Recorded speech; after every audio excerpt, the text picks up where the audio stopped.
For this practical edit, I want to help you create your own personal workflow when you're editing landscape photos. Now, my good buddy Jim Nix gave me a great suggestion. He, for his workflow, loves to start with light, detail, and then color. And I'll show you the different tools we can apply with that, but that's his base. That's what he starts with. He works at it, and then he incorporates just different things throughout the edit itself, but he likes to start with those three first. You could use these three as your starting point, or just create one of your own. Let me give you an example. So here we are with this beautiful shot from Iceland he gave me. Here's before, and here's the final product. Now, we're going to start, like we said, with light. Then we're going to work with detail, and then we're going to add some color. So I'm going to discard all of this, and we'll start fresh. Just double check to make sure. Reset to original. All right, here we are. So a couple ways we could do this. We could approach it with just Enhance AI, and let Enhance AI do most of the heavy lifting. Look at this. It automatically improves color, detail, tone, and depth of an image. Now, since this was a raw file, if I come over to edits, think of edits as your history. I'm going to come over to edits.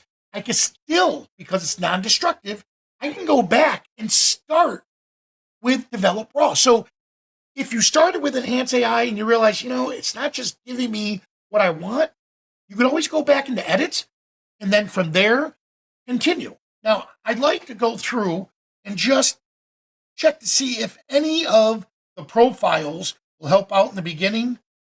And usually standard or vivid comes out good. I'll use vivid. All right, so let's see. Yeah, I like that. And I am going to enrich the black tones just a little bit, bump up the shadows. So now I balanced out the exposure or the light. Now when I add the Enhance AI, look at the difference. Look how it just adds extra life to this image. So I love this part. We just dealt with the light, now detail. We can come over to Structure AI. Now I will admit, Jim yells at me at this all the time. I love adding a lot of structure to the scene, but you got to be careful. I mean, I like this, but when we were in Iceland and I sent this to my sister, she said, "Oh, that's nice, but does it really look like that?" And then I sent her Jim Nix's photo, and she was, "Wow, that's a beautiful location. I'd love to visit." So you have to decide, when are you going overboard? Now, since I'm a sports and portrait photographer who loves landscape, but that's not my expertise, I rely on people like Jim Nix, Javi-san, and a few others that give me guidance. So I'm going to kind of do both. I'm going to edit it the way I like it, but keep in mind, I am very heavy when it comes to structure. So I love Structure AI. What I did here was this. I'm going to dial it back just a little bit. Boost or amount is going to help the structure on the entire image. Boost is helping with the finer details of the image. All right, so now that I have that set, I am going to come in under masking. And what I do want to try is I'll brush, erase, and I'm going to lower the strength because I don't want as much of that on the water itself. I'll just dial it back just a little. Let's see. Yep, it's still there, but not to the point to where it's overboard. I'll do a little more. There, I still love it up on top. All right, now, at this point, I'm tempted to use the erase tool to get rid of the dust spots. And if you notice, we have a photo bomber here. But instead, let's continue on. We did a detail. We did a light, detail, which in this case we use structure. Now let's work on the color. So from the color side of it, and again, notice the tools we used did already help with some of the color. But if we come down here to the new light depth tool, watch this. That light depth tool is doing two purposes. One, it is helping with the light. Guess what else it's doing? Look at this. Ooh, look how I can add that extra color. And then for those that love the relight tool, we merged it here. And you can decide how much of that brightness in closest to the camera I want to control. and this is farthest away. I want to enrich it just a little bit. And again, bring back some of that color. All right, so let's see. So even though I'm helping with the light, it's the color that I'm really focusing on. Oh, I like that. So now that I have that set, we can also come down to color harmony. And let's bump up the brilliance just a little bit, increase the warmth, and the rest of it I'm going to leave the same. That's very, very minor. All right, so I have it set. Now, just because we went in that order, I got the image looking the way I want it. Now I can go in and just fine tune it. Here, I'll go back to adding, let's say, a little more contrast. So we'll go with super contrast here. And I do want to work on balancing out the highlights a bit. There we go.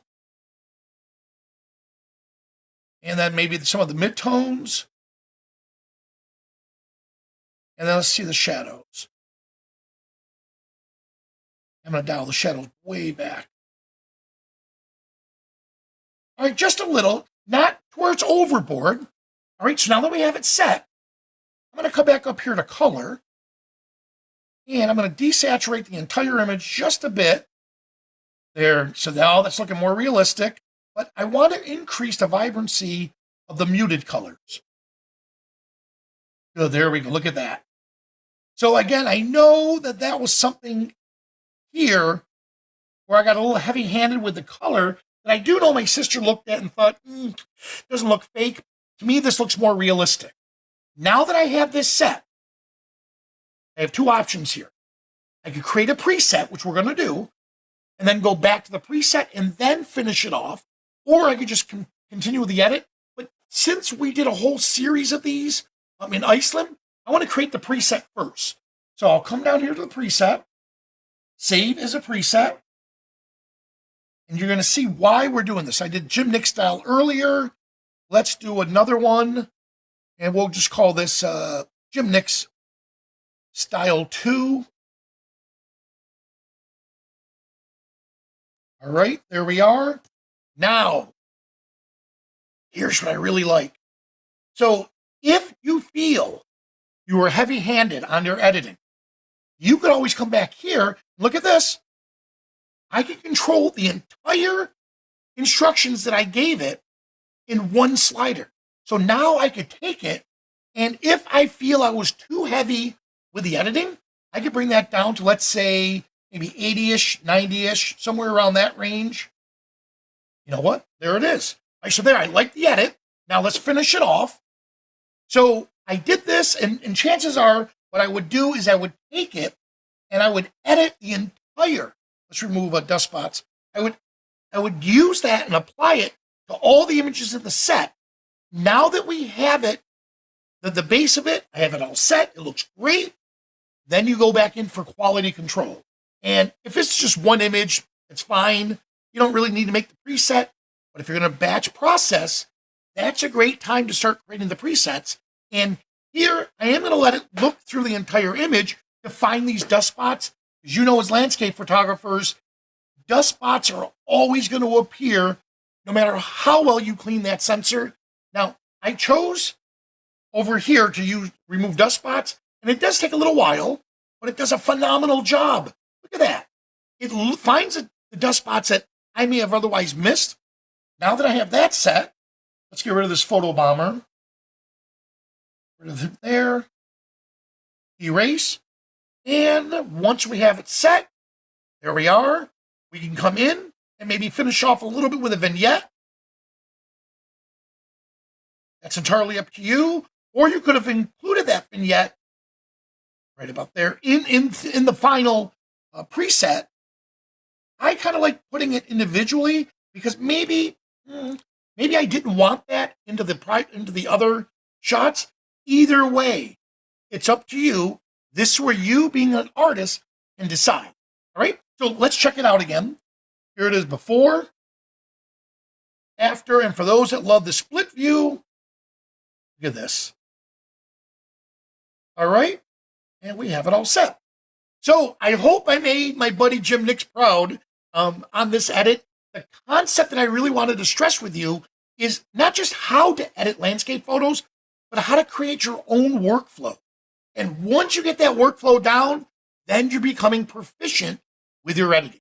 All right, well, give this a try. And please, in the comments, give us suggestions on how you like to use the different tools and how you approach your workflow. All right, we'll see you soon.